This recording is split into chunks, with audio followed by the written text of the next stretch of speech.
Let's talk Tanya for the 29th of Elul, Erev Rosh Hashanah. Today we start a new letter, chapter 19, Igeres HaKodesh. Actually, it's not a letter. It looks like just an essay on Chassidus.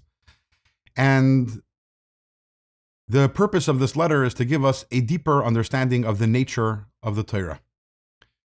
The Alter Rebbe starts by citing a teaching of the Arizal, an interesting teaching. The Arizal says that Moshe Rabbeinu, now we know Moshe is the greatest of the great, so we would think that he was able to understand and grasp the highest levels of godliness.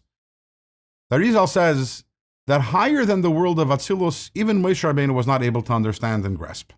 Atzilus, we know, is the first world in the system of worlds. Higher than that is the infinite light of God, and higher than that Moshe Rabbeinu had zero comprehension in.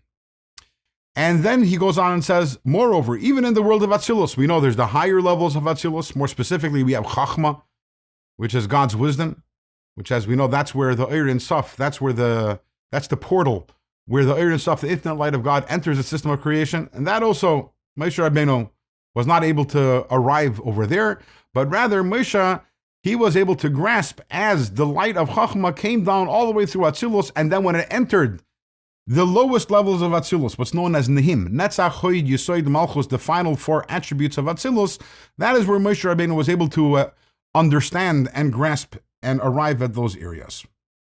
And that's what this way the Arizal explains the pasuk in Kisisa, where the verse says that Moshe Rabbeinu asks God, Harini nos kvedacha, please show me your glory. And God says, okay, V'ra'isas achirai, I will show you my backside, but upanai la yirau, my face you can't see. The face is referring to the internal elements of God, which is the higher levels of the world of Atzilus. And that, God says, Moshe, even you don't have access to that. Achirai, the lower levels of Atzilus, the lower attributes, that Moshe Rabbeinu had access to. Now the Alter Rebbe asks the obvious question. You open up the books of Kabbalah, authored by the Arizal.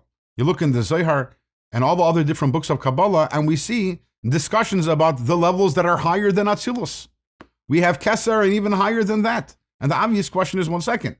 The Arizal is telling us that Moshe Rabbeinu didn't have access to higher than Atzilus. Then how did the Arizal and how did Reb Shimon Bar Yochai, how did they have access and understand that which is going on higher than the world of Atzilus? Is it possible to say that they were higher and greater than Moshe Rabbeinu? And the answer to this question, the Alter Rebbe will give, God willing, in tomorrow's Tanya.